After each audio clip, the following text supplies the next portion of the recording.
Selamat pagi semua dan selamat pagi Ibu dosen yang saya kasihi dan yang saya hormati. Perkenalkan, nama saya Hendra Kaharara dengan NIM 13 23 042 dari program Studi Hukum Institut Unkris Winasumba.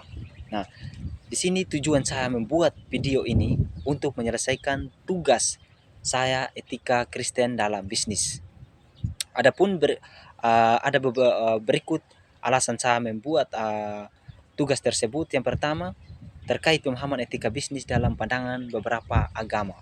Nah, di sini ada beberapa agama yang dimana menganut kekristenan, sistem-sistem etika dalam bisnis. Yang pertama, Kristen.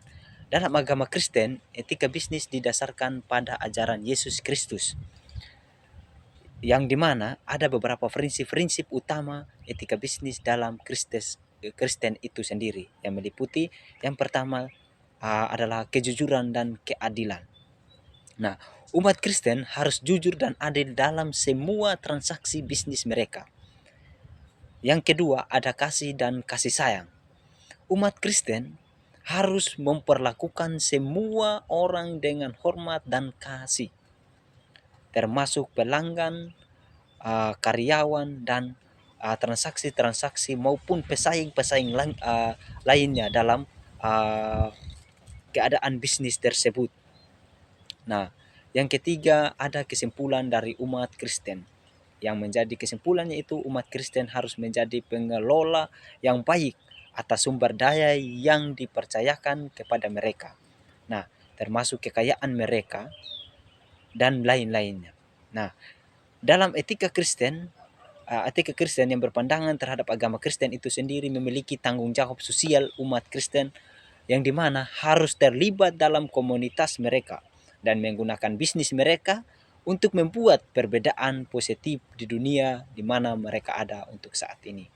Oke, mungkin hanya itu yang saya sempat jelaskan terkait agama Islam. Di sini saya akan menjelaskan terkait agama Islam. Nah, dalam agama Islam, etika bisnis didasarkan pada Al-Quran dan Sunnah Nabi Muhammad SAW. Nah, di sini ada beberapa prinsip-prinsip utama etika bisnis Islam, yang meliputi pertama ada halal dan haram.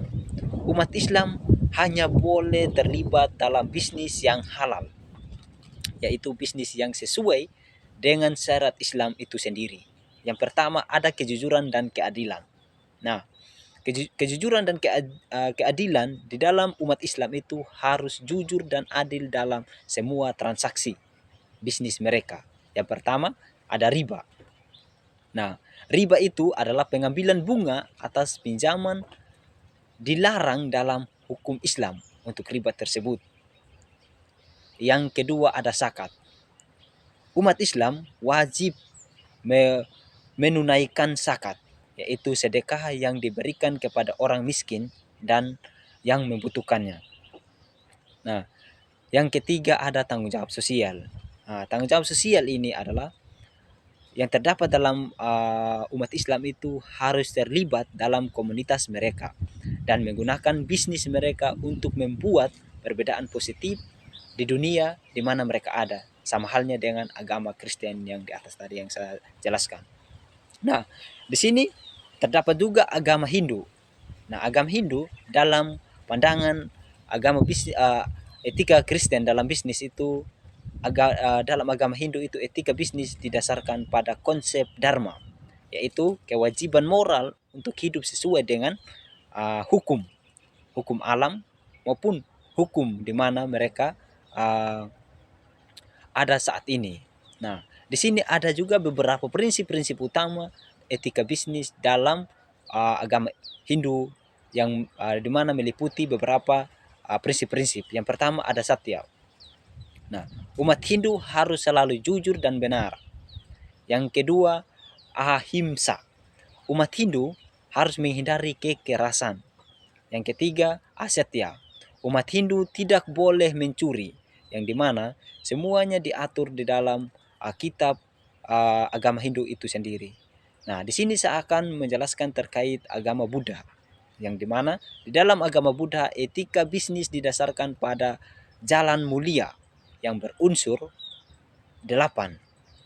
Nah, di sini saya akan menjelaskan beberapa prinsip-prinsip utama etika bisnis dalam agama Buddha atau dalam ajaran Buddha itu sendiri, yang meliputi yang pertama ada hama. Nah, umat Buddha harus menyadari bahwa setiap tindakan memiliki konsekuensi atau memiliki akibat yang fatal. Nah, yang kedua ada sama fasya. Umat Buddha harus berbicara dengan jujur dan bijaksana. Nah,